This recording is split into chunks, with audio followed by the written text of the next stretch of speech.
Have you ever looked up at the planet Venus, that bright star in the morning and evening sky, and wondered about the stories it holds?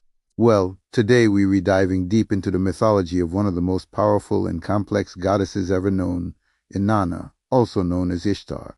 And trust me, her story has some surprising connections to our modern world that will blow your mind.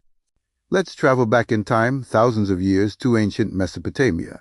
Here, Inanna was a celestial superstar, her main title, Queen of Heaven. She ruled from the magnificent inner temple in the city of Uruk, and her cult was one of the most important in the region. But she wasn't just a queen. She was a cosmic multitasker. Imagine a divine being in charge of love, sensuality, fertility, war, divine law, and even political power. That's Inanna for you. She had a resume that would put any modern CEO to shame. One of the most fascinating things about her is her deep connection to the planet Venus. Her movements in the sky were seen as reflections of her different moods and roles. There was morning Inanna, evening Inanna, and even princely Inanna, all tied to the celestial dance of Venus. She was a goddess who was literally written in the stars. Her symbol, an eight-pointed star often seen alongside a lion, representing her fierce, untamable power. Think of her as the original cosmic influencer. She was so revered that she even borrowed powers from the top gods like Enlil and Enki, solidifying her status as the ultimate queen of the universe. Now, Inanna wasn't just about love and light. She had a fiery side. She was the enforcer of divine justice alongside her twin brother Utu, the sun god, and she did not suffer fools gladly. There's a story where Mount Ebi dared to challenge her authority. Her response, she completely obliterated it. Talk about not backing down from a fight. In another tale, a gardener named Shukalatuda made the grave mistake of assaulting her while she slept. Inanna's wrath was legendary. She hunted him relentlessly, unleashing plague after plague upon the world until justice was served. She was a goddess of dualities, fire and fire quenching, rejoicing and tears, fair play and fierce enmity. She was the embodiment of passion in all its forms, both creative and destructive. This incredible complexity made her wildly popular. Her worship spread like wildfire across the ancient Middle East. The Akkadians, Babylonians, and Assyrians all knew her as Ishtar. In fact, the Assyrians loved her so much they elevated her to the very top of their pantheon, placing her even above their own national god. Sure, her influence didn't stop there. She subtly shaped other goddesses across cultures, like the Phoenician goddess Astarte, and some scholars even see her echoes in the Greek goddess of love, Aphrodite. Another intriguing aspect is her title as the Eye Goddess. Some of the oldest temples dedicated to her, dating back to around 3000 BCE, are called eye temples. Archaeologists have found thousands of small figurines inside these temples, all with huge, wide, almost owl-like eyes. It's a striking and mysterious image. Were these eyes meant to represent her all-seeing wisdom, her divine watchfulness, or something else entirely? It adds another layer to this already fascinating deity. So we have this powerful, multifaceted goddess of love, war, justice, and the heavens. But what does any of this have to do with us today?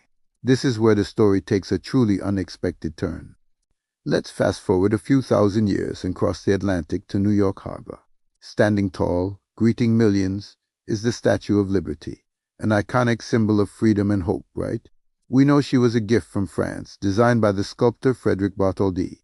But the idea, the concept, came from a man named Édouard René de Laboulaye. Laboulaye envisioned a colossal monument to liberty, inspired by the ideals of the American Revolution. He and Bartholdi didn't just invent a random figure. They consciously modeled her on an ancient goddess. The name they used for her was lbertas. Now, lbertas wasn't just a concept.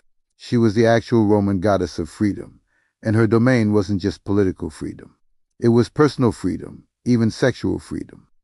And because freedom often has to be fought for, she was also associated with war. Does that sound familiar? A goddess of freedom and war? Here's the mind-blowing connection. The Roman goddess Lbertas didn't just appear out of nowhere. She herself was an incarnation of an older goddess. Dig a little deeper, and you'll find her roots trace back to, you guessed it, Ishtar, the Babylonian goddess of love and war. And who was Ishtar before that? Inanna, the Sumerian queen of heaven. In Canaan, she was called Astarte. Different names, different cultures, but the same core essence, the same cosmic vibes passed down through millennia. So when you see the Statue of Liberty, you're not just looking at a symbol of American freedom. You're looking at a modern echo of inana isthar. Think about it. Lady Liberty's crown has 7 rays, representing the 7 continents and 7 seas, a symbol of universal enlightenment. The original symbol for inana isthar was a star with rays. Both are powerful female figures. Both represent a fierce, unyielding ideal, one of divine power, the other of human liberty. Both are linked to the concept of enlightenment, of bringing light to the world. Isn't that incredible? This thread of divinity, this archetype of the powerful, freedom-loving female, has woven its way through human history, from the ziggurats of ancient Uruk to the harbor of New York City. These goddesses Inanna, Ishtar, Astarte. Lbertas, they danced across cultures and continents, transforming and adapting, but never losing their essential spirit. They represent the timeless human pursuit of passion, power, and freedom. So the next time you see a picture of the Statue of Liberty, or gaze up at the planet Venus shining in the night sky, take a moment to remember Inanna. Remember the Queen of Heaven, the goddess of love and war, the enforcer of justice, and the ancient spirit of liberty that still inspires us to this day. She's a reminder that the stories we tell, the symbols we create, are all part of a much larger, much older human story. Thanks so much for joining me on this mythological journey today. If you found this as fascinating as I do, make sure to hit that like button and subscribe for more deep dives into the stories that shape our world.